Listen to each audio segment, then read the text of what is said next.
A very special good evening to all of you। स्वागत है आपका हमारे चैनल स्टडी विद अभिमान में। आज मैं आप लोगों के लिए पॉलिटेक्निक एंट्रेंस एग्जाम 2021 के लिए साइंस में फिजिक्स एंड केमिस्ट्री का एक टेस्ट लेकर आया हूँ। तो जैसा कि कल ही मैंने आप लोगों को वीडियो के थ्रू इन्फॉर्म कर दिया था कि आज आप लोगों का साइंस में फिजिक्स एंड केमिस्ट्री का एक टेस्ट होने वाला है, और कल की वीडियो में मैंने आप लोगों को टेस्ट की टाइमिंग भी बता दी थी। तो आज के इस टेस्ट में मैं आप लोगों से यहाँ पे टोटल 10 क्वेश्चंस पूछने वाला हूँ। तो जैसे मैं आप लोगों से यहाँ पे क्वेश्चंस पूछूं, वैसे ही आप लोगों को यहाँ पे लाइव चैट में सभी क्वेश्चंस के आंसर्स कमेंट करके बताने हैं। और जब टेस्ट फिनिश हो जाएगा तो लास्ट में कमेंट करके ये जरूर बताइएगा कि आपके टोटल 10 क्वेश्चंस में से कितने क्वेश्चंस करेक्ट हुए हैं। और मैं जैसे आप लोगों से यहाँ पे क्वेश्चंस पूछूंगा, उसके 25 या 30 सेकंड बाद मैं आप लोगों को उन क्वेश्चंस के आंसर्स भी बता दूंगा, जिससे ये फायदा होगा कि आप लोग अपने आंसर्स को मैच करवा पाएंगे। और जो न्यूमेरिकल टाइप के क्वेश्चंस होंगे, उन क्वेश्चंस को सॉल्व करने के लिए मैं आपको 2 मिनट से ज़्यादा का समय दूंगा, ये भी आपको ध्यान रखना है। तो चलिए फिर आज के इस टेस्ट को स्टार्ट करते हैं। तो टेस्ट को स्टार्ट करने से पहले मैं आप लोगों को टेस्ट के कुछ रूल्स बता दे रहा हूं, बहुत ही ध्यान से सुनिएगा। तो सबसे पहली बात आपको यह ध्यान रखनी है कि आप लोगों को अपने सभी आंसर्स लाइव चैट में कमेंट करके जरूर बताने हैं। अगर आप लाइव चैट में कमेंट करके अपने आंसर्स नहीं बताएंगे तो मैं आपके आंसर्स को चेक नहीं कर पाऊंगा, ये आपको ध्यान रखना है। और दूसरी बात आपको ये ध्यान रखनी है कि आपको अपना आंसर मेरे आंसर बताने से पहले कर लेना है। अगर कोई स्टूडेंट मेरे आंसर बताने के बाद आंसर बताएगा तो मैं उसके आंसर को गलत ही मानूंगा, ये आपको ध्यान रखना है। और तीसरी बात आपको ये ध्यान रखनी है कि आपको अपना ऑप्शन नहीं चेंज करना है। जो एक बार आपने आंसर कर दिया मैं उसी को फाइनल मानूंगा, और अगर आप ऑप्शन चेंज करेंगे तो मैं आपका आंसर गलत ही मानूंगा, और ऑप्शन चेंज करेंगे तो आपका यहाँ पे -1 यानी 1 नंबर आपका यहाँ पे कट हो जाएगा, ये आपको ध्यान रखना है। आपके नंबर्स में से 1 नंबर सीधे सीधे यहाँ पे काट लिया जाएगा अगर आप ऑप्शन चेंज करेंगे। और निगेटिव मार्किंग तो होगी ही, टेस्ट में निगेटिव मार्किंग है, लेकिन ये नया रूल ये है कि अगर कोई स्टूडेंट अपना ऑप्शन चेंज करेगा तो उसका यहाँ पे 1 नंबर सीधे सीधे काट लिया जाएगा, ये आपको ध्यान रखना है। तो ऑप्शन तो बिल्कुल मत चेंज कीजिएगा। और निगेटिव मार्किंग का पैटर्न मैं आप लोगों को यहाँ पे समझा देता हूँ। देखिए, टोटल मैं आप लोगों से यहाँ पे 10 क्वेश्चंस पूछने वाला हूँ। हर एक क्वेश्चन आपका 1-1 नंबर का होने वाला, यानी 10 नंबर का आप लोगों का टेस्ट होगा। तो उदाहरण के तौर पे मैं आपको समझा देता हूँ। जैसे पहला क्वेश्चन मैंने आपसे पूछा और आपने आंसर करेक्ट किया तो आपको मिलेंगे 1 नंबर, ठीक है, 1 नंबर आपको मिलेगा। फिर मान लीजिए मैंने आपसे दूसरा क्वेश्चन पूछा और उसका आंसर आपने गलत कर दिया, तो दूसरा क्वेश्चन वो तो 1 नंबर का था ही, वो तो गया ही 1 नंबर, और जो पहले क्वेश्चन में 1 नंबर आपको मिले थे उसमें से आपका यहाँ पे 0.50 मार्क्स लेस हो जाएगा, यानी इतने नंबर आपके यहाँ पे कट हो जाएंगे, ये आपको ध्यान रखना है। तो ये आप लोगों की निगेटिव मार्किंग का पैटर्न है।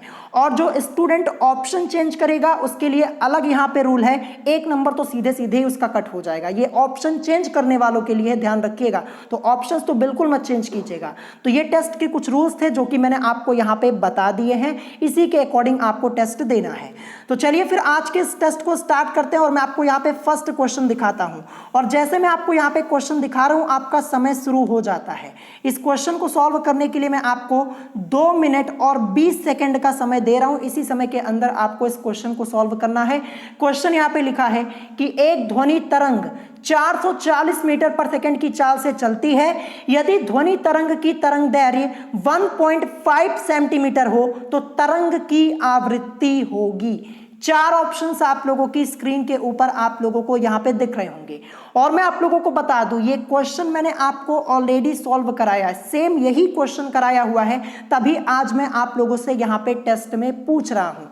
तो पहले क्वेश्चन को सॉल्व कीजिएगा और सोच समझ के अपना आंसर कीजिएगा, क्योंकि एक ही बार आपको आंसर करना है। मैं आपको ये भी बता दे रहा हूँ, बहुत सारे स्टूडेंट्स क्या करते हैं, वो एक ही क्वेश्चन का आंसर बार बार करते हैं। तो एक ही बार आपको आंसर करना है। अगर ऑप्शन भी चेंज करेंगे तो यहाँ पे आपका 1 नंबर लेस हो जाएगा, मैंने आपको पहले ही बता दिया है। और और अगर आपको कोई क्वेश्चन यहाँ पे नहीं आएगा तो आप लाइव चैट में लिख दीजिएगा स्किप, ठीक है, स्किप लिख दीजिएगा। इसका मतलब मैं समझ जाऊंगा कि आपने यहाँ पे इस क्वेश्चन को छोड़ दिया है, आपको ये क्वेश्चन नहीं आ रहा है। देखिए जबरदस्ती सॉल्व करेंगे तो यहाँ पे निगेटिव मार्किंग आपकी हो जाएगी। जो क्वेश्चन आपको नहीं आएगा वहां पे आप लिख दीजिएगा स्किप, लाइव चैट में बस इतना लिख दीजिएगा, मैं समझ जाऊंगा कि आपको ये क्वेश्चन नहीं आ रहा है। और ये तो क्वेश्चन मैंने आपको ऑलरेडी कराया हुआ है, तो आई होप आप लोग इस क्वेश्चन को जरूर सॉल्व कर पाएंगे और अपना आंसर कर पाएंगे। और 2 मिनट 20 सेकंड का समय मैंने आपको दिया हुआ है, आधा समय आपका यहाँ पे कंप्लीट हो चुका है। क्वेश्चन में एक बार फिर से रिपीट कर दे रहा हूं। क्वेश्चन लिखा है कि एक ध्वनि तरंग 440 मीटर पर सेकेंड की चाल से चलती है। यदि ध्वनि तरंग की तरंग दैर्घ्य 1.5 सेंटीमीटर हो तो तरंग की आवृत्ति होगी। 4 ऑप्शंस आप लोगों की स्क्रीन के ऊपर आप लोगों को दिख रहे होंगे। और मैं आपको बता दूं, आप लोगों के एंट्रेंस एग्जाम में इसी पैटर्न के क्वेश्चंस पूछे आते, ध्यान रखिएगा, इसी पैटर्न के क्वेश्चंस आते हैं। और मैंने आपको पहले ही बताया कि फिजिक्स में आपके मैक्सिमम न्यूमेरिकल्स ही आते हैं आपके एंट्रेंस एग्जाम में। तो न्यूमेरिकल्स तो आपको अच्छे से जरूर सॉल्व करने होंगे और प्रैक्टिस करनी होगी, ठीक है। तो यहां पे आप लोगों का समय हो जाता है कंप्लीट। अब मैं आपको आंसर बताने जा रहा हूं। अब यहां पे कोई भी स्टूडेंट आंसर नहीं करेगा, तो मैं आपको आंसर यहां पे बता देता हूं। करेक्ट आंसर हो जाएगा ऑप्शन बी, यानी 29,333 हर्ट्ज। यही इस क्वेश्चन का करेक्ट आंसर हो जाएगा। देखिए मैं आपको बता दूं, अगर आपको ये क्वेश्चन सॉल्व करने का तरीका पता है तो आप 1 मिनट से भी कम में इस क्वेश्चन को सॉल्व कर पाएंगे। अब मैं आपको ये क्वेश्चन डिटेल में समझाने जा रहा हूं, ठीक है। डिटेल में समझाऊंगा तो थोड़ा टाइम लगेगा। अगर मुझे ये क्वेश्चन सॉल्व ही करना हो तो मैं इस क्वेश्चन को 30 या 35 सेकंड के अंदर सॉल्व कर सकता हूं, लेकिन अब आपको यहां पे समझाना भी जरूरी है। कुछ स्टूडेंट्स यहां पे नए आए होंगे, उनको नहीं पता होगा, तो चलिए मैं आपको ये क्वेश्चन डिटेल में समझा देता हूं कैसे सॉल्व करना है। देखिए यहाँ पे लिखा क्या है, यहाँ पे लिखा है कि एक ध्वनि तरंग 440 मीटर पर सेकेंड के चाल से चलती है। यानी तरंग की चाल यानी बी की वैल्यू हमें यहाँ पे कितनी दी है, 440 मीटर पर सेकेंड, ये मैंने यहां पे लिख दिया, ठीक है। फिर इसके बाद दिया है यदि ध्वनि तरंग की तरंग दैर्घ्य 1.5 सेंटीमीटर हो, यानी लैम्डा की वैल्यू हमें कितनी दी है, लैम्डा की वैल्यू हमें यहाँ पे 1.5 और सेंटीमीटर में दी है। इसको हमें चेंज करना होगा मीटर में, ध्यान रखिएगा। अगर मीटर में चेंज नहीं करेंगे तो आपका क्वेश्चन यहीं पे ही गलत हो जाएगा, ध्यान रखिएगा। तो 1.5 लिखा हुआ है, हम क्या करेंगे, बस हम यहाँ पे 100 से डिवाइड कर देंगे और ये आपका मीटर में चेंज हो जाएगा। तो आगे सॉल्व करेंगे, देखिए 1.5 आपका ऐसे ही रहेगा और 100 को हम लिख सकते हैं 10 का स्क्वायर, क्योंकि 10 का स्क्वायर ही 100 होता है। और जब आप आगे इसको सॉल्व करेंगे तो देखिए आपको मिलेगा 1.5, ये तो रहेगा ही, और ये 10 की पावर 2 है, जब ये ऊपर जाएगी तो मल्टीप्लाई में हो जाएगी और पावर यहाँ पे आपकी निगेटिव में हो जाएगी, 10 की पावर -2, और मीटर में ये आपका चेंज हो चुका है। देखिए नीचे पावर प्लस में थी, जब ऊपर जाएगा मल्टीप्लाई में होगा यहाँ पे, और 10 की पावर यहाँ पे क्या हो जाएगी, -2 हो जाएगी, ठीक है। तो देखिए ये हमें मिला जब हमने यहाँ पे सेंटीमीटर से मीटर में चेंज किया। तो चलिए ये मैं यहाँ पे लिख देता हूँ 1.5 × 10⁻⁻², ठीक है। तो यहाँ पे 1.5 और इंटू 10⁻⁻² और मीटर में हो जाएगा, ये लैम्डा की वैल्यू हमें मिल गई। फिर हमसे पूछा गया तो तरंग की आवृत्ति यानी n की वैल्यू को हमें यहाँ पे फाइंड आउट करना है। देखिए बेसिक फॉर्मूला होता है v = n लैम्डा, ठीक है।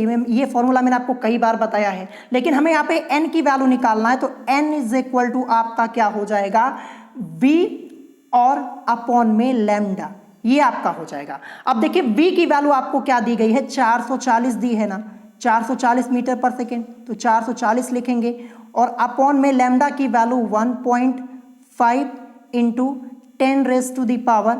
10⁻⁻², ये आपकी दी गई है। अब देखिए जब यहां से ये पॉइंट हटेगा तो नीचे ऊपर आपका यहाँ पे क्या आ जाएगा, 1 0 बढ़ जाएगा।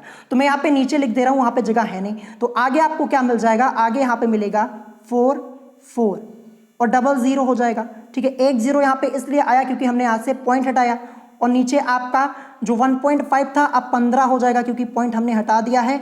और 10 की पावर यहाँ पे क्या है, 10 की पावर यहाँ पे -2 है, ये मैंने यहाँ पे लिख दिया, ठीक है। अब देखिए 15 से जब हम इसको डिवाइड करेंगे 4400 को, तो आपको यहाँ पे क्या मिलेगा, 293.33, ये मिलेगा। और देखिए 10⁻⁻², ये नीचे पावर माइनस में है, जब ऊपर जाएगी तो इंटू में हो जाएगी और पावर आपकी यहाँ पे क्या हो जाएगी, प्लस में हो जाएगी, 10⁻² हो जाएगी। या फिर जब आगे आप इसको सॉल्व करेंगे तो देखिए 293.33 ये आपका ऐसे ही रहेगा। और इंटू देखिए 10⁻², 10⁻² का मान क्या होता है, 100 ना, 10 का स्क्वायर 100 ही तो होता है, तो 100 कर देंगे, यानी 293.33 इंटू 100 जब आप करेंगे तो आपको आंसर मिलेगा 29333 हर्ट्ज। यही इस क्वेश्चन का करेक्ट आंसर हो जाएगा। तो देखिए ये क्वेश्चन मैंने आपको डिटेल में समझा दिया, डिटेल में समझाया इसीलिए टाइम लगा, नहीं तो ये क्वेश्चन मात्र 30 सेकंड का क्वेश्चन है, बड़े आसानी से आप लोग सॉल्व कर पाएंगे। करेक्ट आंसर आपका यहाँ पे होगा ऑप्शन बी। आई होप आपको ये क्वेश्चन समझ में आ गया होगा। जो नए स्टूडेंट्स यहाँ पे टेस्ट देने आए हैं उनके लिए मैं यहाँ पे कह रहा हूँ, और पहले तो ये क्वेश्चन मैंने सॉल्व करवाया ही हुआ है। अब चलिए इसके बाद देखते हैं नेक्स्ट क्वेश्चन, क्वेश्चन नंबर 2 क्या दिया है। क्वेश्चन नंबर 2, इस क्वेश्चन को सॉल्व करने के लिए मैं आपको यहाँ पे केवल 20 सेकंड का समय दे रहा हूँ। 20 सेकंड के अंदर सॉल्व करना है और समय आपका शुरू हो चुका है। क्वेश्चन यहाँ पे है कि एक तत्व का इलेक्ट्रॉनिक विन्यास 1s2 2s2 2p6 3s2 3p2 है। आवर्त सारणी में इस तत्व के ठीक नीचे उपस्थित तत्व का परमाणु क्रमांक क्या होगा। 4 ऑप्शंस आप लोगों की स्क्रीन के ऊपर आप लोगों को दिख रहे होंगे। और मैं आपको बता दूं, इस टाइप के मैंने आपको 3 से 4 क्वेश्चन पहले ही कराए हैं और टेस्ट में भी मैंने आपसे इस टाइप के कई क्वेश्चंस पूछे हुए हैं। तो 20 सेकंड का समय दिया हुआ है, आधे से ज्यादा समय आपका कंप्लीट हो चुका है और यहाँ पे आपका 20 सेकंड का समय पूरा हो चुका है। अब मैं आपको आंसर बताने जा रहा हूं, आंसर अब आपको नहीं करना है। तो क्वेश्चन नंबर 2 का करेक्ट आंसर क्या हो जाएगा, इसका करेक्ट आंसर ऑप्शन ए होगा 32। यही इस क्वेश्चन का करेक्ट आंसर हो जाएगा। अब चलिए मैं आपको ये क्वेश्चन समझाता हूं डिटेल में। देखिए क्या लिखा कि एक तत्व का इलेक्ट्रॉनिक विन्यास यहाँ पे दिया हुआ है पूरा। तो देखिए जो इलेक्ट्रॉन्स यहाँ पे फिलअप है ना, इनको ऐड कर लीजिए। देखिए 1s2 यानी पहले में 2, फिर ये 2 4, 6 4 10, 2 12 और 12 2, यानी 12 और 2 आपका 14 हो जाएगा। एटॉमिक नंबर 14 ये किसका होता है, किस एलिमेंट का एटॉमिक नंबर 14 होता है, तो ये होता है सिलिकॉन का। ध्यान रखिएगा, सिलिकॉन का एटॉमिक नंबर 14 होता है। तो हमें एलिमेंट का नाम पता चल गया। फिर पूछा गया कि आवर्त सारणी में इस तत्व के ठीक नीचे यानी सिलिकॉन के ठीक नीचे उपस्थित तत्व का परमाणु क्रमांक क्या होगा। तो पेरियोडिक टेबल में सिलिकॉन के ठीक नीचे क्या उपस्थित होता है, कौन सा तत्व उपस्थित होता है, तो वो उपस्थित होता है Ge यानी जर्मेनियम। और जर्मेनियम का एटॉमिक नंबर जो होता है वो 32 होता है। तो देखिए सिलिकॉन के ठीक नीचे पूछा गया था, ना यहाँ पे दाएं पूछा गया, ना बाएं, ना ऊपर, ठीक नीचे पूछा गया है। तो सिलिकॉन के ठीक नीचे जर्मेनियम होता है और जर्मेनियम का एटॉमिक नंबर 32 होता है। आप पेरियोडिक टेबल में चेक कर लीजिएगा, आपको खुद ही पता चल जाएगा। तो ऑप्शन ए इस क्वेश्चन का करेक्ट आंसर हो जाएगा।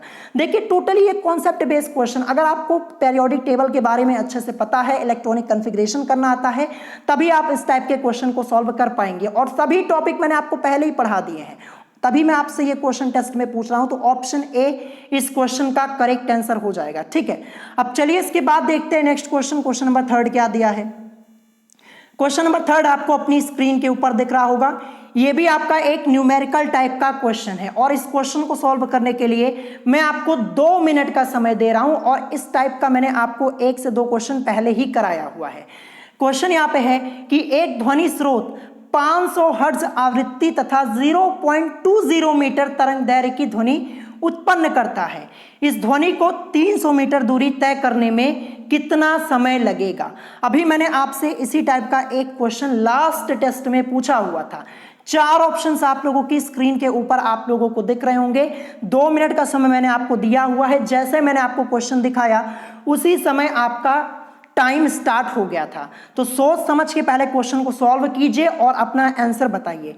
और एक बार मैं फिर से आप लोगों को याद दिला दे रहा हूं, अगर कोई स्टूडेंट यहाँ पे ऑप्शन चेंज कर रहा है तो सीधे उसका यहाँ पे -1 यानी 1 नंबर सीधे काट लिया जाएगा, ध्यान रखिएगा। और निगेटिव मार्किंग अलग से। तो ऑप्शन तो बिल्कुल मत चेंज कीजिएगा, नहीं तो जब मैं आपको बाद में रिजल्ट बताऊंगा तो स्टूडेंट्स ये बोलेंगे कि मैंने इतना सही किया था, मैंने इतना सही किया था। तो ध्यान रखिएगा, रूल्स के अकॉर्डिंग ही आपको टेस्ट देने हैं।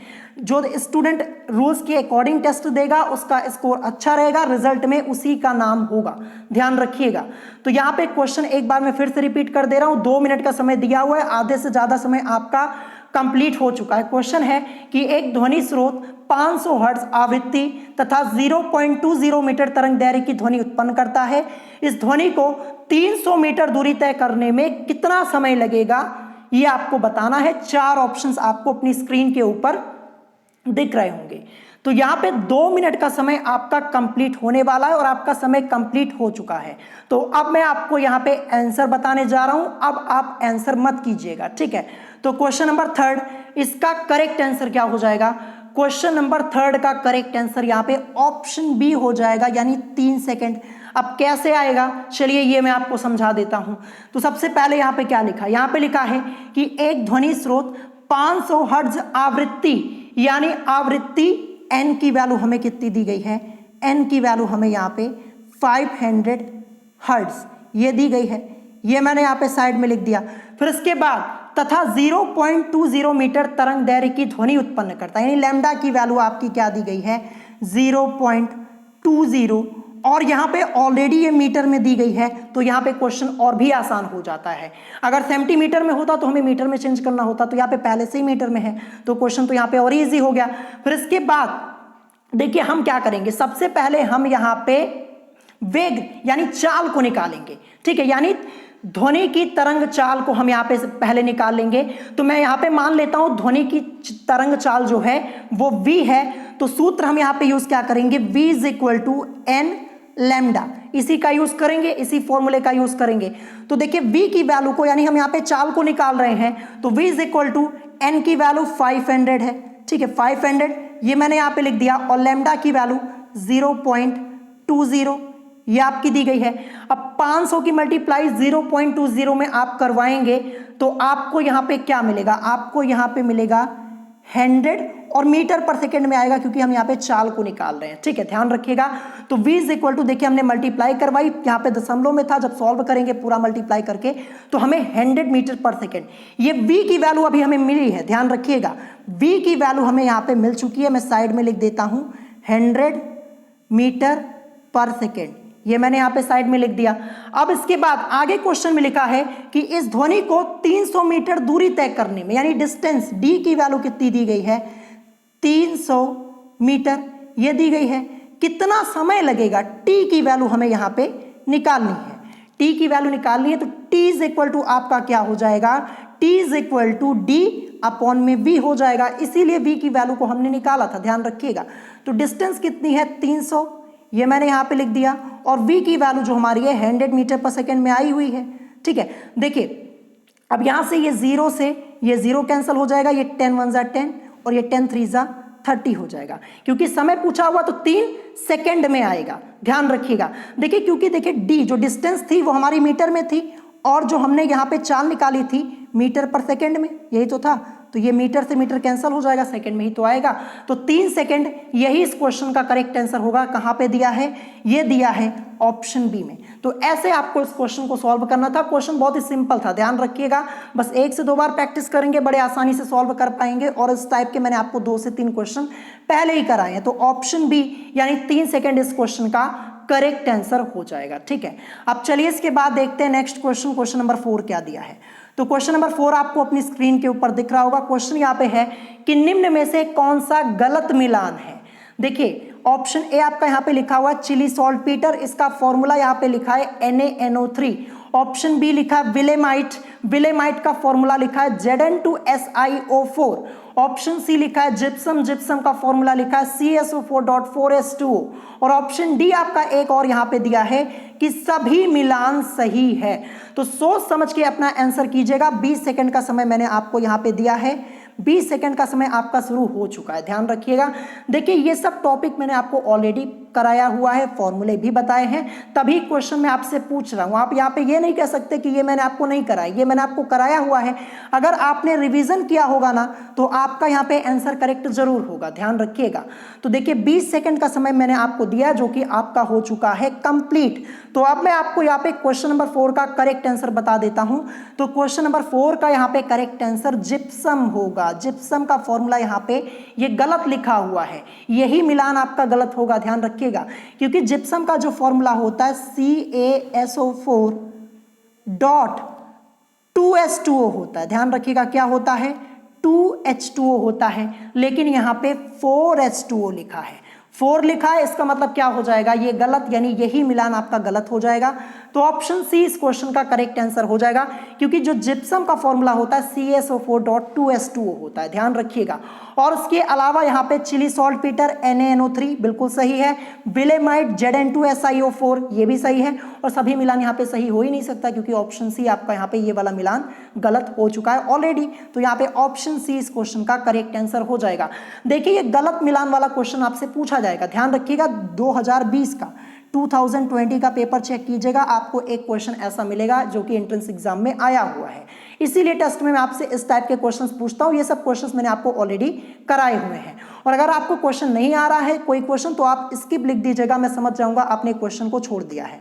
अब चलिए इसके बाद देखते हैं नेक्स्ट क्वेश्चन, क्वेश्चन नंबर 5, जो कि आपका एक न्यूमेरिकल टाइप का क्वेश्चन है। क्वेश्चन यहाँ पे लिखा है कि विद्युत लेपन में 10 एम्पियर की धारा प्रवाहित करने पर 36,000 कूलाम आवेश का प्रवाह हुआ, विद्युत लेपन में समय लगेगा। इस टाइप के मैंने आपको करीब 4 से 5 क्वेश्चन पहले ही कराए हैं।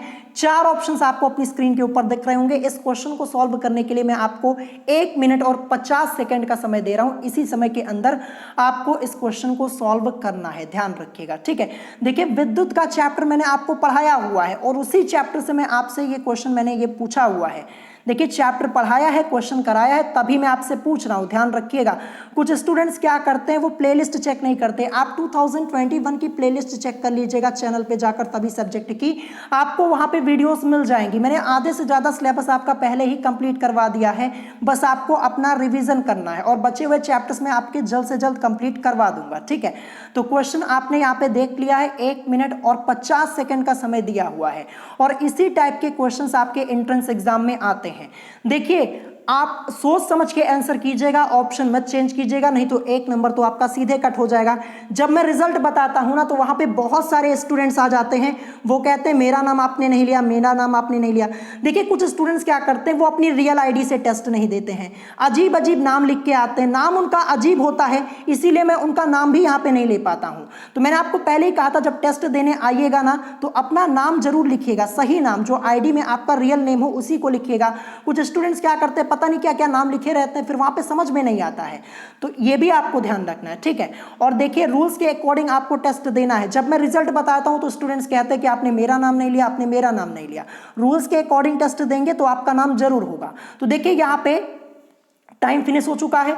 अब मैं आपको इस क्वेश्चन का करेक्ट आंसर बता देता हूं। तो देखिए क्वेश्चन नंबर 5 का जो करेक्ट आंसर यहाँ पे होगा वो ऑप्शन डी होगा, यानी इनमें से कोई नहीं, ये आपका इस क्वेश्चन का करेक्ट आंसर होगा। तो करेक्ट आंसर क्या होगा, चलिए मैं आपको सॉल्व करके समझाता हूँ। यहाँ पे आंसर आखिर आएगा क्या, ये मैं आपको समझा देता हूँ। देखिए यहाँ पे लिखा है कि विद्युत लेपन में 10 एम्पियर की धारा प्रवाहित करने पर, यानी धारा आई की वैल्यू कितनी दी है हमें, यहाँ पे आई की वैल्यू हमें यहाँ पे 10 एम्पियर दी गई है, ये मैंने यहाँ पे लिख दिया, ठीक है। फिर इसके बाद यहाँ पे 36,000 कूलाम का आवेश, यानी क्यू की वैल्यू क्या दी गई है, क्यू की वैल्यू यहाँ पे 36,000 कूलॉम ये दी गई है, ये आवेश प्रवाह हुआ। तो विद्युत लेपन में समय t की वैल्यू को हमें यहाँ पे फाइंड आउट करना है, ठीक है, यही हमें फाइंड आउट करना है। देखिए IQ2, IQ और t ये मैंने यहाँ पे लिख दिया, t की वैल्यू को हमें निकालना है। तो फॉर्मूला हमारा क्या होता है, I, देखिए धारा I is equal to Q और अपॉन में T, ये बेसिक फॉर्मूला हमारा होता है, ठीक है। अब देखिए I की वैल्यू क्या दी गई है, I की वैल्यू 10 एम्पियर दी गई है, I की जगह मैं 10 लिख सकता हूं, इज इक्वल टू Q की वैल्यू 36,000 कूलाम, तो 36,000 ये मैं यहाँ पे लिख दे रहा हूँ, 36,000 ये मैंने यहाँ पे लिख दिया, जैसा कि आप लोग यहाँ पे देख पा रहे होंगे। और फिर अपॉन में टी को तो हमें निकालना ही है। अब मैं नीचे यहाँ पे 1 लिख लूँ, कोई दिक्कत नहीं, त्रियक गुणा करवा देंगे, टी की मल्टीप्लाई यहाँ पे 10 में हो जाएगी, तो क्या हो जाएगा 10t इज इक्वल टू 1 की मल्टीप्लाई 36,000 में, तो क्या मिलेगा? 36,000 ही मिलेगा, कोई फर्क तो यहाँ पे पड़ेगा नहीं। यानी 10t इज इक्वल टू 36,000, ये हमें यहाँ पे मिला हुआ है। तो आगे हम सॉल्व करेंगे तो 10t इज इक्वल टू 36,000, ठीक है, ये हमें यहाँ पे मिला हुआ, तो 36,000 ये मैं यहाँ पे लिख देता हूँ। जब आगे सॉल्व करेंगे तो t इज इक्वल टू 36,000, ठीक है, ये मैंने यहाँ पे लिखा, और अपॉन में आपका 10 दिया हुआ है, ठीक है, जैसा कि आप लोग देख पा रहे हो। ये देखिए 10 आपका अपॉन में आ जाएगा ना, ये 10 आपका अपॉन में ही तो आएगा, ठीक है। अब इसको सॉल्व करेंगे, ये 0 से ये 0 आपका यहाँ पे कट हो जाएगा, और जो t की वैल्यू आएगी वो आएगी t इज इक्वल टू 3600, और ये सेकंड में आई हुई है, ध्यान रखिएगा 3600 सेकंड में आई है। अब 3600 सेकंड को अगर हम घंटे में चेंज करेंगे तो देखिए 3600 सेकंड में कितने घंटे होते हैं? 3600 सेकंड में आपके घंटे होते हैं एक घंटा। यही इस क्वेश्चन का करेक्ट आंसर हो जाएगा। तो 1 घंटा ये तो आपका कहीं ऑप्शन में दिया ही नहीं हुआ है, तो करेक्ट आंसर आपका क्या हो जाएगा? इनमें से कोई नहीं। देखिए जो हमने यहाँ पे t की वैल्यू को निकाली वो आपकी सेकंड में आई हुई है, ध्यान रखिएगा सेकंड में, ये आपको ध्यान रखना है। तो जब सेकंड में आई इसको हमने चेंज किया तो ये क्या मिला हमें? 1 घंटा मिला। देखिए यहाँ पे 0 से 0 कैंसिल हो चुका था, बचा 3600, t की वैल्यू 3600 आई, 3600 सेकंड को हम चेंज करेंगे आवर्स में तो हमारा 1 घंटा ही तो मिलेगा। अब यहाँ पे 3600 घंटे में तो आएगा नहीं, जाहिर सी बात है सेकंड में आया हुआ है, तो इसको जब चेंज करेंगे तो 1 घंटा, जो कि आपका ऑप्शन में कहीं दिया ही नहीं हुआ है, तो करेक्ट आंसर क्या हो जाएगा? ऑप्शन डी हो जाएगा।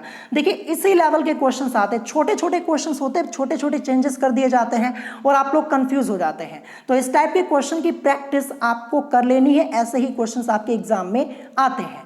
अब चलिए इसके बाद देखते हैं नेक्स्ट क्वेश्चन, क्वेश्चन नंबर 6 क्या दिया है। अब क्वेश्चन नंबर 6 आपको अपनी स्क्रीन के ऊपर दिख रहा होगा, और ये भी क्वेश्चन मैंने आपको करवाया हुआ है, तभी मैं आपसे ये क्वेश्चन यहाँ पे पूछ रहा हूँ।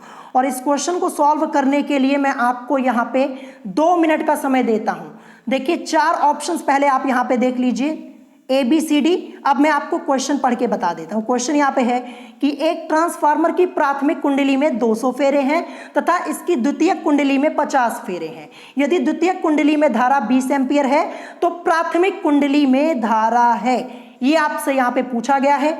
4 ऑप्शंस आपको अपनी स्क्रीन के ऊपर दिख रहे होंगे। ऑप्शन ए दिया 4 एम्पियर, फिर उसके बाद 6 एम्पियर, फिर 12 एम्पियर, फिर इनमें से कोई नहीं, ध्यान रखिएगा। तो यहाँ पे देखिए इस क्वेश्चन को सॉल्व करने के लिए 2 मिनट का समय मैंने आपको दिया है, इसी समय के अंदर क्वेश्चन को सॉल्व करना है।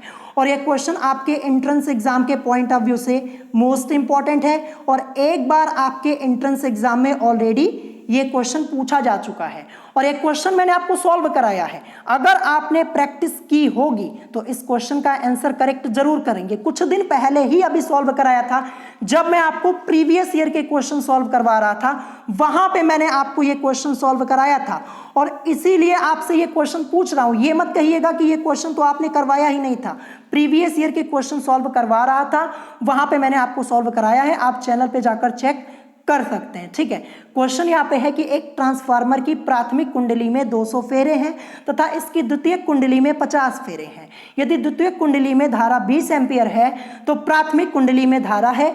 4 ऑप्शंस आपको अपनी स्क्रीन के ऊपर यहाँ पे दिख रहे होंगे। एक बार मैं क्वेश्चन आपको फिर से दिखा देता हूं, अच्छे से पढ़ लीजिए, क्वेश्चन को सॉल्व कीजिए, फिर आंसर बताइएगा। और अगर आपको क्वेश्चन नहीं आ रहा है तो आप यहाँ पे स्किप लिख दीजिएगा, इसका मतलब ये हो जाएगा कि आपने ये क्वेश्चन छोड़ दिया है, इस क्वेश्चन को स्किप कर दिया है। देखिए अगर आपको क्वेश्चन नहीं आ रहा है, जबरदस्ती सॉल्व करेंगे तो आपके मार्क्स माइनस में भी जा सकते, ध्यान रखिएगा माइनस में। देखिए इससे पहले जब मैंने आप लोगों का टेस्ट लिया था वहां पे बहुत सारे स्टूडेंट्स ऐसे थे जिनके मार्क्स माइनस में थे। उन्होंने क्या किया था, जो क्वेश्चन उनको नहीं आ रहा था वो भी उन्होंने सॉल्व कर दिया था। तो जो नहीं आ रहा उसको आप छोड़ सकते हैं।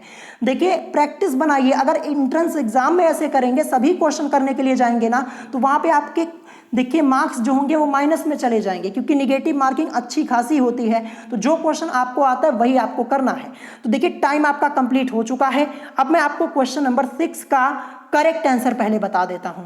तो देखिए क्वेश्चन नंबर 6 का जो करेक्ट आंसर होगा वो आपका हो जाएगा ऑप्शन डी, यानी इनमें से कोई नहीं। तो फिर करेक्ट आंसर क्या होगा, चलिए क्वेश्चन को सॉल्व करते हैं, फिर मैं आपको समझाता हूं। यहाँ पे आंसर आपका क्या आएगा, तो देखिए क्वेश्चन यहाँ पे है कि एक ट्रांसफार्मर की प्राथमिक कुंडली में 200 फेरे हैं। देखिए जो फेरों की संख्या होती है उसको हम N से रिप्रेजेंट करते हैं, और प्राथमिक कुंडली लिखी है तो हम इसको क्या लिखेंगे, इसको हम शॉर्ट में लिखेंगे NP यानी N प्राइमरी। तो कितने फेरे दिए गए हैं, 200 फेरे दिए गए हैं। तो ये मैंने यहाँ पे NP की वैल्यू हमें यहाँ पे 200 दी गई है। फिर इसके बाद लिखा है तथा इसकी द्वितीयक कुंडली में 50 फेरे हैं। तो फेरों की संख्या को हम N से ही रिप्रेजेंट करेंगे, और द्वितीयक कुंडली यानी सेकेंडरी हो जाएगी, यानी NS की वैल्यू हमें यहाँ पे 50 दी गई है। ठीक है, ये मैंने यहाँ पे लिख दिया। फिर इसके बाद लिखा यदि द्वितीयक कुंडली में धारा 20 एम्पियर है, धारा को हम I से रिप्रेजेंट करेंगे, और किसमें दिया है, द्वितीयक कुंडली में, तो क्या हो जाएगा I सेकेंडरी यानी IS की वैल्यू हमें यहाँ पे 20 एम्पियर दी गई है। ये 20 एम्पियर ये मैंने यहाँ पे लिख दिया। फिर हमसे पूछा गया तो प्राथमिक कुंडली में धारा है, प्राथमिक कुंडली में धारा यानी I धारा की वैल्यू, और प्राथमिक में यानी प्राइमरी में तो IP की वैल्यू को हमें यहाँ पे फाइंड आउट करना है। तो सारी वैल्यूज हमको पता चल चुकी हैं, कुछ नहीं करना, फॉर्मूला यूज करेंगे। फॉर्मूला हमारा होता है NS अपॉन में NP is equal to IP, और अपॉन में आपका हो जाएगा IS। बस सभी वैल्यूज को पुट कर दीजिए। तो देखिए NS की वैल्यू क्या है, NS की वैल्यू 50 यानी 50 है, ये मैंने यहाँ पे रख दिया। NP की वैल्यू 200 है, ये मैंने यहाँ पे रख दिया, इज इक्वल टू IP की वैल्यू को तो हमें निकालना ही है, और IS की वैल्यू 20 एम्पियर, ये मैंने यहाँ पे पुट कर दी। अब देखिए 50 1 जा 50 होता है, और 15 4 जा 200 होता है। आगे हमें क्या मिलेगा, देखिए 1/4 इज इक्वल टू, यहाँ पे ऊपर लिख दे रहा हूँ, नीचे जगह है नहीं, तो 1/4 इज इक्वल टू, ऊपर आपका रहेगा IP, और नीचे आपका यहाँ पे क्या हो जाएगा, नीचे आपका यहाँ पे 20 एज इट इज रहेगा। अब त्रियक गुणा करवा लीजिए यहाँ पे, तो 20 की मल्टीप्लाई 1 में होगी, 20 ही आएगा, और 4 की मल्टीप्लाई IP में यानी 4IP इज इक्वल टू, देखिए 20 की मल्टीप्लाई 1 में तो 20 ही होगा। तो जब आगे इसको सॉल्व करेंगे तो क्या हो जाएगा, 4IP इज इक्वल टू 20 मिला है हमें, 4IP इज इक्वल टू 20 मिला था। अब IP की वैल्यू को निकालेंगे तो IP is equal to 20 and upon में 4, और 4 1 जा 4, 4 5 जा 20, यानी IP यानी 5 एम्पियर, ये हमें यहाँ पे प्राथमिक कुंडली में धारा मिल चुकी है I प्राइमरी में। ठीक है, जैसा कि आप लोग देख पा रहे, I का मतलब क्या हो जाएगा, धारा, और P से मतलब प्राइमरी, यानी IP की वैल्यू क्या मिल गई, 5 एम्पियर, जो कि आपका ऑप्शन में कहीं दिया हुआ है। 4 एम्पियर दिया, 6 दिया, 12 दिया, लेकिन 5 एम्पियर तो दिया ही नहीं हुआ है, तो करेक्ट आंसर ऑप्शन डी होगा। देखिए ये क्वेश्चन मैंने आपको प्रीवियस ईयर के क्वेश्चन आंसर की सीरीज में करवाया हुआ है, जाके आप चैनल पे चेक कर सकते, तभी मैंने आपसे यहाँ पे पूछा, ध्यान रखिएगा। तो यहाँ पे करेक्ट आंसर ऑप्शन डी होगा। अब चलिए इसके बाद देखते हैं next question, question number 7। Question number 7 आपको अपनी स्क्रीन के ऊपर दिख रहा होगा। इस क्वेश्चन को सॉल्व करने के लिए 30 सेकंड का समय आपके पास है, और आपका समय शुरू हो चुका है। क्वेश्चन यहाँ पे है कि निम्न में से कौन से जोड़े के दोनों तत्व आवर्त सारणी में समान आवर्त में यानी सेम पीरियड में उपस्थित हैं। 4 ऑप्शंस आपको अपनी स्क्रीन के ऊपर दिख रहे होंगे। आज मैं आपको इस टाइप का करीब ये 11वां क्वेश्चन है। हर एक टेस्ट में मैं आप लोगों से पूछता हूं, और कई बार करवाया भी हुआ है, तभी क्वेश्चन पूछता हूं, और जितने दिन पूछा है हर एक दिन आप लोगों ने आंसर गलत ही किया है। 1-2 स्टूडेंट को छोड़कर कोई आंसर ही नहीं कर पाता है इस क्वेश्चन का। तो सोच समझ के आंसर कीजिएगा। 30 सेकंड का समय है, और आधे से ज्यादा समय आपका कंप्लीट हो चुका है। ठीक है, और यहाँ पे 30 सेकंड का समय आपका कंप्लीट हो जाता है। करेक्ट आंसर मैं बताता हूं क्वेश्चन नंबर 7 का। तो क्वेश्चन नंबर 7 का करेक्ट आंसर आपका हो जाएगा ऑप्शन ए यानी CD से मतलब कैडमियम, और SN से मतलब हो जाएगा टिन। ध्यान रखिएगा, देखिए ये जो तत्व है, ये जो दोनों एलिमेंट हैं, ये पेरियोडिक टेबल में समान आवर्त में उपस्थित हैं। देखिए कैडमियम का एटॉमिक नंबर जो होता है वो 48 होता है। ठीक है, और जो SN होता है टिन का एटॉमिक नंबर 50 होता है, दोनों पास पास हैं। देखिए पेरियोडिक टेबल चेक कर लीजिएगा, आपको ये जो कैडमियम है और टिन है ये समान आवर्त में उपस्थित मिलेंगे। आवर्त में चेक कीजिएगा, ध्यान रखिएगा, क्वेश्चन यहाँ पे ये है कि निम्न में से कौन से जोड़े के दोनों तत्व आवर्त सारणी में समान आवर्त में उपस्थित है। तो ये है ऑप्शन के अकॉर्डिंग कैडमियम और टिन। पेरियोडिक टेबल चेक कीजिएगा, आपको कैडमियम और टिन सेम पीरियड में यानी समान आवर्त में उपस्थित मिलेंगे। ठीक है, देखिए ये कॉन्सेप्ट बेस्ड क्वेश्चन है। अगर आपको पेरियोडिक टेबल के बारे में पता है तो आप आंसर कर पाएंगे, नहीं पता है तो नहीं कर पाएंगे। और पेरियोडिक टेबल वाला चैप्टर तो मैंने आपको ऑलरेडी पढ़ा दिया। तो करेक्ट आंसर यहाँ पे क्या होगा, ऑप्शन ए होगा। और आज ये इस टाइप का 11वां या फिर शायद 12वां क्वेश्चन था। इससे पहले मैंने आपको कई क्वेश्चन कराए हैं, और जो अदर ऑप्शन है जब आप इसे चेक करेंगे तो आपको ये पता चलेगा कि ये जो तीनों ऑप्शंस दिए गए हैं ये करेक्ट नहीं हो सकते हैं। ये तीनों ऑप्शंस जो आपके हैं ये देखिए ये सेम पीरियड में उपस्थित नहीं है। जो एलिमेंट्स यहाँ पे लिखे हुए हैं ये अलग अलग आवर्त में उपस्थित हैं, आप चेक कर सकते हैं। तो यहाँ पे करेक्ट आंसर आपका ऑप्शन ए होगा। ठीक है, अब चलिए इसके बाद देखते हैं next question, question number 8। Question number 8 ये भी आपका एक न्यूमेरिकल टाइप का क्वेश्चन है। 1 मिनट और 30 सेकंड का मैं समय आपको दे रहा हूं, क्वेश्चन को पढ़िए और अपना आंसर कीजिए। क्वेश्चन यहां पे है कि किसी पुरुष के स्वर की आवृत्ति 600 कंपन पर सेकंड है तथा उत्पन्न ध्वनि तरंगों की लंबाई 2/3 मीटर है, यानी 2/3 मीटर है। यदि किसी महिला के स्वर के तरंगों की लंबाई 100 सेंटीमीटर हो तो उसकी आवृत्ति होगी। 4 ऑप्शंस आप लोगों की स्क्रीन के ऊपर आप लोगों को दिख रहे होंगे। देखिए 1 मिनट और 30 सेकंड का समय मैंने आपको दिया है, इसी समय के अंदर आपको इस क्वेश्चन को सॉल्व करना है। और ये भी क्वेश्चन मैंने आपको सॉल्व कराया है, आप ये नहीं कह सकते कि आपने कराया नहीं। देखिए प्रीवियस ईयर के क्वेश्चन आंसर की सीरीज में ये क्वेश्चन मैंने आपको अभी कुछ दिन पहले ही सॉल्व कराया हुआ था। अगर आप लोग डेली क्लास लेते हैं, अपना रिवीजन करते हैं ना, तो आज आपका टेस्ट बहुत ही अच्छा होगा। और मुझे लगता है कुछ स्टूडेंट्स ऐसे होंगे जिनका स्कोर यहाँ पे 8, 9+ भी हो सकता है। लेकिन अगर आप रिवीजन करते हैं तो ऐसा नहीं, अगर आप रिवीजन नहीं करेंगे तो फिर आपका मार्क्स यहाँ पे देखिए टेस्ट में आपके मार्क्स यहाँ पे अच्छे नहीं होंगे, आप काफ़ी मिस्टेक करेंगे आज के टेस्ट में, ध्यान रखिएगा। तो यहाँ पे क्वेश्चन आप लोगों ने पढ़ लिया है और यहाँ पे आपका समय भी कंप्लीट होने वाला। मैं आपको कितनी बार कहता हूँ कि आप लोग देखिए सेल्फ स्टडी जरूर कीजिए। ऑनलाइन जो पढ़ते वो अलग बात है, लेकिन सेल्फ स्टडी आपको करना होगा। अगर आप दिन भर ऑनलाइन पढ़ते हैं और सेल्फ स्टडी नहीं करते हैं तो कोई फायदा नहीं ऐसी पढ़ाई का, ध्यान रखिएगा। जब तक आप खुद किताब लेकर पढ़ेंगे नहीं, बैठेंगे नहीं, तो आप क्वेश्चंस को सॉल्व नहीं कर पाएंगे। सिर्फ ऑनलाइन पढ़ने से कुछ नहीं होता। कुछ स्टूडेंट्स क्या करते हैं, सुबह यहाँ पे पढ़ेंगे, दोपहर में कहीं और, शाम को कहीं और, लेकिन जब रिविजन करने का टाइम होता है तो वो नहीं पढ़ते हैं, मतलब सेल्फ स्टडी नहीं करते हैं। तो मैंने आपको पहले भी कहा था अपने लिए एक जगह डिसाइड कर लीजिए कि आपको पढ़ना कहाँ पे है, वहां पे आप अपनी स्टडी कीजिए। ठीक है, फिर उसके बाद जो आपको पढ़ाया जाता है उसका आप रिवीजन कीजिए। कि ये नहीं कि दिन भर आप ऑनलाइन बस पढ़ते ही रहिए और रिवीजन करने की बारी आए तो आप पढ़े ही ना। रिवीजन नहीं करेंगे तो आपको जब पता चलेगा, जब आपका एग्जाम हो जाएगा, जब एग्जाम हो जाएगा, पेपर दे के आएंगे, तब आपको पता चलेगा कि काश कि मैंने सेल्फ स्टडी की होती, एक जगह में पढ़ता और अपनी सेल्फ स्टडी करता तो एग्जाम जरूर क्वालिफाई कर लेता, यही आप बोलेंगे। और मैंने आपको पहले भी कई बार बताया, लेकिन स्टूडेंट्स क्या करते हैं, वो अपनी आदत से मजबूर होते हैं, उनको सब जगह पढ़ना है और रिवीजन नहीं करना है। तो ये आपके ऊपर डिपेंड करता है। मैं आपको यहाँ पे आंसर बता देता हूँ। क्वेश्चन नंबर 8 इसका करेक्ट आंसर क्या हो जाएगा, क्वेश्चन नंबर 8 का करेक्ट आंसर ऑप्शन डी होगा, यानी इनमें से कोई नहीं। तो करेक्ट आंसर क्या होगा मैं आपको सॉल्व करके बताता हूं। देखिए यहां पे क्या लिखा है कि किसी पुरुष के स्वर की आवृत्ति फ्रीक्वेंसी दी है N1 की वैल्यू, N1 की वैल्यू हमें यहां पे 600 कंपन और पर सेकेंड ये दी गई है। तो ये मैंने यहाँ पे शॉर्ट में लिख दिया। ठीक है, फिर इसके बाद लिखा तथा उत्पन्न ध्वनि तरंगों की लंबाई, ध्वनि तरंगों की लंबाई से मतलब लैम्डा, लैम्डा की वैल्यू 2/3 मीटर ये दी गई है, ये मैंने यहाँ पे लिख दिया।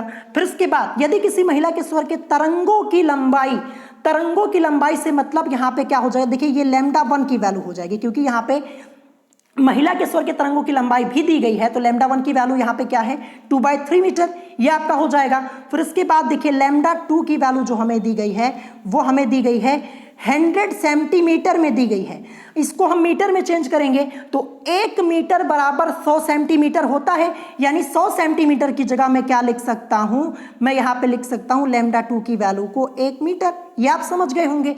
और हमें यहाँ पे उसकी आवृत्ति यानी N2 की वैल्यू को हमें यहाँ पे फाइंड आउट करना है बस। तो देखिए फॉर्मूला हमारा क्या होता है, बेसिक सा फॉर्मूला मैंने आपको कई बार बताया हुआ है कि n1 λ1 is equal to n2 λ2। बस इसी फॉर्मूले में वैल्यूज को पुट कर दीजिए। n1 की वैल्यू 600, ये मैंने यहाँ पे पुट कर दी, इनटू λ1 की वैल्यू 2/3, ये फिर इज इक्वल टू n2 की वैल्यू ये तो हमें निकालनी है, और λ2 की वैल्यू 1 मीटर, तो हम यहाँ पे 1 लिख देंगे। सेंटीमीटर में दी थी, उसको हमने मीटर में चेंज किया तो 1 मीटर हमें मिला था, तो 1 मैंने यहाँ पे लिख दिया। अब देखिए यहाँ पे 3 1 जा 3 हो जाएगा, 3 2 जा 6 और 0 0 तो आपका रहेगा ही। 200 की मल्टीप्लाई 2 में करवाएंगे तो आपको मिलेगा 400 मिलेगा, इज इक्वल टू n2 की मल्टीप्लाई 1 में, तो कोई फर्क पड़ने वाला है नहीं, कोई फर्क नहीं पड़ेगा, यानी n2 ही मिलेगा, यानी n2 इज इक्वल टू आपको मिलेगा 400 कंपन पर सेकेंड। यही इस क्वेश्चन का करेक्ट आंसर हो जाएगा, जो कि 400 कंपन पर सेकेंड कहीं ऑप्शन में दिया ही नहीं हुआ है, तो करेक्ट आंसर क्या होगा, ऑप्शन डी होगा। ठीक है, ध्यान रखिएगा। तो अगर आपने इस क्वेश्चन का आंसर करेक्ट किया तो बहुत ही अच्छी बात है। मैं आपको पहले ही बता देता हूं, अगर प्रैक्टिस नहीं करेंगे तो क्वेश्चन सॉल्व नहीं कर पाएंगे। अब इसके बाद देखेंगे हम next question, question number 9। Question number 9 आपको अपनी स्क्रीन के ऊपर दिख रहा होगा। क्वेश्चन नंबर 9 इस टाइप का, तो मैंने आपको बहुत सारे क्वेश्चंस करवाए हुए हैं। क्वेश्चन यहाँ पे है कि निम्नलिखित में से कौन से जोड़े के दोनों तत्व पी ब्लॉक के तत्व हैं। क्या है, पी ब्लॉक के तत्व हैं। सोच समझ के आंसर कीजिएगा। 4 ऑप्शन आपको अपनी स्क्रीन के ऊपर दिख रहे होंगे। इस क्वेश्चन को सॉल्व करने के लिए मैं आपको यहाँ पे 35 सेकंड का समय दे रहा हूँ। 35 सेकंड के अंदर आपको अपना आंसर यहाँ पे करना है। तो एक बार मैं फिर से आपको बता दे रहा हूँ, देखिए आप ऑनलाइन चाहे जहां पे पढ़िए वो अलग बात होती है, लेकिन अपनी सेल्फ स्टडी कीजिए। जब तक बुक लेकर सामने बैठेंगे नहीं, जो मैं आपको पढ़ा रहा हूं उसको पढ़ेंगे नहीं, अपना रिवीजन नहीं करेंगे, कुछ नहीं होने वाला आपका। मैं आपको पहले ही बता देता हूं। देखिए कुछ स्टूडेंट्स क्या पैटर्न फॉलो करते हैं, सुबह यहाँ पे पढ़ेंगे, दोपहर में कहीं और, शाम को कहीं और, लेकिन जब सेल्फ स्टडी होती है, सेल्फ स्टडी करने की बारी आती है, वो लोग नहीं करते हैं। देखिए आपने दिन भर चाहे जहां ऑनलाइन पढ़ा वो अलग बात है, अगर सेल्फ स्टडी नहीं की तो ये सब पढ़ाई आपकी बेकार होने वाली है, ध्यान रखिएगा। और मैं तो आपको कहता हूँ आप एक जगह अपनी डिसाइड कीजिए कि मुझे यहाँ पे पढ़ना है। आप वो आपके ऊपर डिपेंड करता है आपको पढ़ना कहाँ पे। एक जगह अपनी डिसाइड कर लीजिए, वहां पे अपना टाइम दीजिए, जो भी आपकी क्लास हो 1-2 घंटे की, जहां पे आपको पढ़ना हो। फिर उसके बाद दिन भर आप सेल्फ स्टडी कीजिए अपनी, जब आपको टाइम मिले, तो ये ज्यादा बेस्ट होगा। ये नहीं कि यहाँ पे पढ़ा, यहाँ पे पढ़ा, यहाँ पे पढ़ा, लेकिन सेल्फ स्टडी कुछ नहीं की, फिर 3 महीने बाद आपका रिजल्ट भी वैसा आएगा जो आप नहीं चाहेंगे, ध्यान रखिएगा। तो सोच समझ के अपना एक टाइम टेबल बनाइए और उसी के अकॉर्डिंग स्टडी कीजिए। टाइम होता है कंप्लीट। मैं आपको यहाँ पे क्वेश्चन नंबर 9 का करेक्ट आंसर बता देता हूं। करेक्ट आंसर यहाँ पे होगा ऑप्शन ए, यानी Ga से मतलब यानी गैलियम से हो जाएगा, एंड Sn से मतलब तो टिन। ये तो आपको अभी ऊपर ही Sn के बारे में मैंने आपको बताया।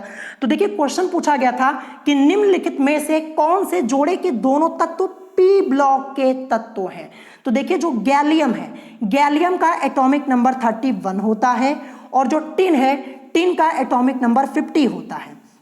तो गैलियम और टिन ये दोनों ही पी ब्लॉक के एलिमेंट हैं। अगर आपको पता करना तो आपको कुछ नहीं करना, जो गैलियम 31 है इसका इलेक्ट्रॉनिक कॉन्फ़िगरेशन कर लीजिए, इलेक्ट्रॉनिक विन्यास, और जो Sn50 है इसका भी आप इलेक्ट्रॉनिक विन्यास कर लीजिए।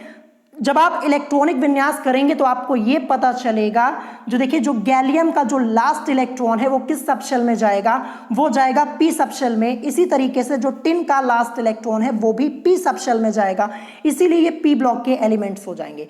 देखिए इलेक्ट्रॉनिक कॉन्फ़िगरेशन करना मैंने आपको बता दिया। इस टाइप के क्वेश्चंस मैंने आपको डिटेल में सॉल्व करके ऑलरेडी बताए हुए हैं। अब यहाँ पे मैं बार बार आपको डिटेल में सॉल्व करके नहीं बताऊंगा, क्योंकि देखिए एटॉमिक नंबर यहाँ पे 31 और 50, जब आप इसका इलेक्ट्रॉनिक कॉन्फ़िगरेशन करेंगे आपको खुद ही पता चल जाएगा, जो लास्ट इलेक्ट्रॉन इनके हैं वो पी सबशेल में जाएंगे, इसीलिए पी ब्लॉक के एलिमेंट्स हो जाएंगे। और इसके अलावा जो अदर ऑप्शंस दिए गए, ऑप्शन बी एफआर से मतलब हो जाएगा फ्रेंशियम, और Ba से मतलब हो जाएगा बेरियम से। तो देखिए जो Fr फ्रेंशियम जो है ये किस ब्लॉक का एलिमेंट होता है, S ब्लॉक का, इसका एटॉमिक नंबर 87 होता है। और बेरियम भी ये S ब्लॉक का एलिमेंट होता है, एटॉमिक नंबर इसका 56 होता है। तो ये तो दोनों S ब्लॉक के हैं, P ब्लॉक के तो है नहीं, तो ये हो नहीं सकता। फिर इसके बाद नेक्स्ट आपका दिया है C यानी कैल्शियम, और फिर CS यानी सीजियम। ये आपका दिया है। तो कैल्शियम और सीजियम ये भी दोनों क्या है, ये भी दोनों एस ब्लॉक के ही एलिमेंट हैं। कैल्शियम का एटॉमिक नंबर जो होता है 20 और सीजियम का जो होता है, सीजियम का जो एटॉमिक नंबर होता है 55 होता है। तो ये दोनों आपके एस ब्लॉक के एलिमेंट है, पी ब्लॉक के नहीं है। फिर इसके बाद लास्ट में दिया है के यानी पोटेशियम।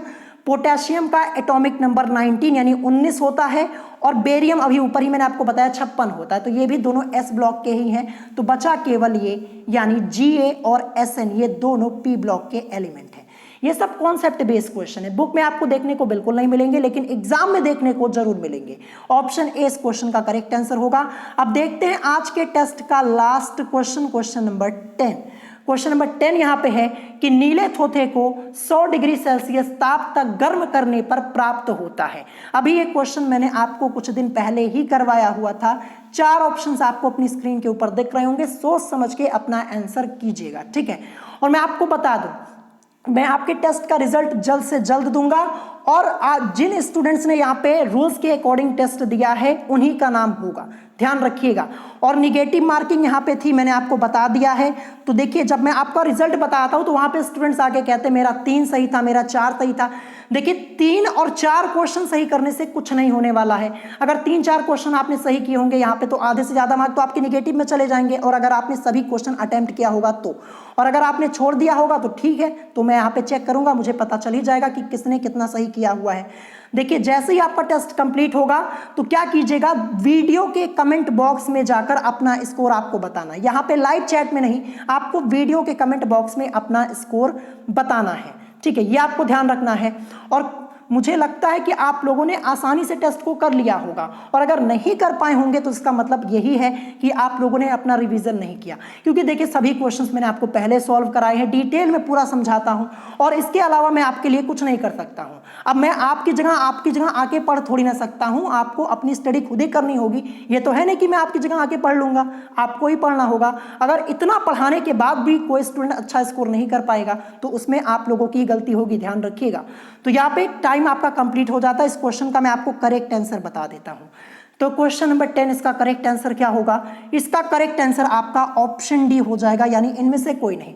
तो फिर नीले थोथे को 100 डिग्री सेल्सियस ताप तक गर्म करने पर क्या प्राप्त होता है। तो देखिए सबसे पहले नीले थोथे का फॉर्मूला आपको पता होना चाहिए, मैंने आपको कई बार बताया हुआ है, जो कि होता है CuSO4.5H2O, ये होता है। अब इसको हमें यहाँ पे 100 डिग्री सेल्सियस ताप पर गर्म करना है, यानी गर्म करने पर, यही तो पूछा गया है। जब 100 डिग्री सेल्सियस ताप पर गर्म करेंगे इसे तो हमें यहाँ पे क्या मिलेगा, हमें मिलेगा CuSO4.H2O प्लस 4H2O, ये मिलेगा, जो कि आपका ऑप्शन में कहीं दिया ही नहीं हुआ है। तो करेक्ट आंसर क्या होगा, ऑप्शन डी होगा। ऑप्शन डी इस क्वेश्चन का करेक्ट आंसर हो जाएगा, ठीक है। तो इसी के साथ आपका यहाँ पे टेस्ट कंप्लीट हो जाता है। टोटल मैंने आपसे 10 क्वेश्चन पूछे हुए हैं। ऑनेस्टी के साथ बताइएगा कि आपके 10 में से कितने क्वेश्चन करेक्ट हुए या फिर आपने कितने क्वेश्चन स्किप किए हुए हैं। और मुझे तो पता है कि आपने कितना करेक्ट किया है, और रूल्स मैंने आपको ऑलरेडी बता दिए थे। और अगर यहाँ पे किसी स्टूडेंट ने ऑप्शन चेंज किया होगा और उसका नंबर देखिए, 1 नंबर तो सीधे लेस होगा। जितनी बार ऑप्शन चेंज करें होंगे आप लोगों ने, उतनी बार आपके नंबर्स यहाँ पे लेस हो जाएंगे, ध्यान रखिएगा। पहले मैंने आपको बता दिया था। और निगेटिव मार्किंग थी भी, ये भी मैंने आपको बता दिया था। तो कमेंट में अपना स्कोर मुझे जरूर बताइएगा, और ये भी बताइएगा कि कितना गलत किया, क्योंकि गलत भी तो आपको बताना पड़ेगा, तभी तो पता चलेगा कि निगेटिव मार्किंग के बाद आपके कितने मार्क्स आ रहे हैं। और नहीं बताएंगे कमेंट करके तो वो तो मुझे पता ही चल जाएगा, मैं चेक कर लूंगा कि किसने कितना करेक्ट किया, और यहाँ पे मुझे पता भी चल गया है कि किसने क्या कितना करेक्ट किया हुआ है, ठीक है। देखिए एक भी स्टूडेंट मुझे आज यहाँ पे ऐसा नहीं मिला कि जिसके यहाँ पे 10 आउट ऑफ 10 हो, और क्वेश्चंस वही पूछे थे जो मैंने आपको करवाए हुए थे, लेकिन फिर भी कोई भी स्टूडेंट यहाँ पे 10 में से 10 स्कोर नहीं कर पाया है। तो टेस्ट का रिजल्ट मैं आप लोगों को मंडे को बता दूंगा। मंडे को मैं आपको टेस्ट का रिजल्ट बताऊंगा, और जिस स्टूडेंट की परफॉर्मेंस अच्छी होगी, जिन्होंने यहाँ पे रूल्स के अकॉर्डिंग टेस्ट दिए, उन्हीं लोगों का नाम वहाँ पे होगा, ठीक है। तो अगर आज के इस टेस्ट में आपको कोई क्वेश्चन नहीं समझ में आया हो तो आप मुझसे कमेंट करके पूछ सकते हैं। अगर वीडियो पसंद आई हो तो वीडियो को लाइक करना मत भूलिएगा, और साथ ही साथ हमारे चैनल स्टडी विद अभिमान को सब्सक्राइब करना मत भूलिएगा। तो आज की वीडियो में इतना ही, मिलेंगे नेक्स्ट वीडियो में। Thanks for watching.